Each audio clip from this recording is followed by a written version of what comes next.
آج جو میں بات آپ لوگوں سے کرنے جا رہا ہوں وہ ایک کہانی ہے ایک بچے کی جو کہ ایک بڑے اچھے گھر میں پلتا بڑھتا ہے. اس کی ماں بہت نیک ہوتی ہے لیکن باپ اس کا ایک بہت بڑا چور ہوتا ہے. ماں نے ساری عمر اس کی پرورش کی ہوتی ہے, اس کو گھر میں کھلایا پلایا بڑا کیا, پڑھائی بھی وہ گھر میں کراتی ہے, اور باپ جو ہے وہ چوری چکاری سے اپنے کام پورے کرتا ہے. اب باپ کی نیچرلی ایک امید یہ ہوتی ہے کہ جب وہ اس کا بیٹا بڑا ہوگا تو وہ بھی اس کی طرح چور بن جائے گا. تو جب اس کا بیٹا 18 سال کا ہوتا ہے یا جب وہ کی کمز آف ایج تو وہ اس کو کہتا ہے کہ بیٹا آج سے تم میرے ساتھ کام پہ چلو گے. بیٹا بہت فرما بردار ہوتا ہے تو وہ کہتا ہے کہ ہاں جی بالکل چلیں گے کام پہ. اس کو نہیں پتہ ہوتا کہ کام کیا ہے. سو وہ باپ کے ساتھ چل پڑتا ہے. اب یہ دونوں ایک گھر کے دیوار کے باہر پہنچتے ہیں تو باپ بیٹے سے کہتا ہے کہ میں اب اس دیوار کو چڑھنے لگا ہوں, تو اگر تمہیں کچھ لگے کہ کوئی دیکھ رہا ہے نا تو فوراً بول دینا, کوئی آواز نکال دینا, کوئی بلی کی آواز نکال دینا, اور پھر بھاگ جانا گھر اور میں بھی بھاگ کے آ جاؤں گا, میرا ویٹ نہ کرنا.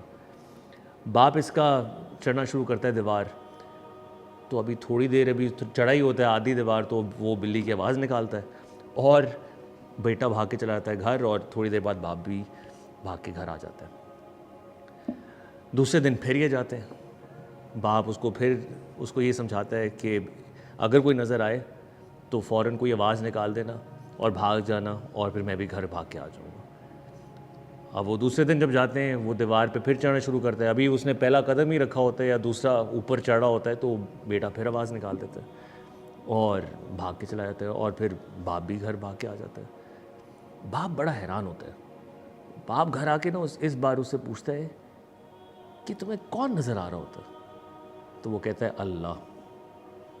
تو میرے جوانوں, دیٹ ٹیلز یو کہ جب آپ کے اندر ایمان بہت سٹرونگ ہوتا ہے تو آپ کو کوئی دنیا کی شے اپنے سیدھے رستے سے نہیں ہٹا سکتی.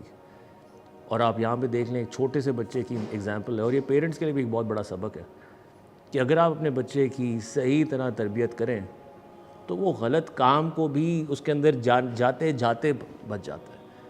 سو خالی بچوں کے گریڈس پہ اور ان کے اے سٹارز پہ اور ان کے اسکولز پہ توجہ مت دیں.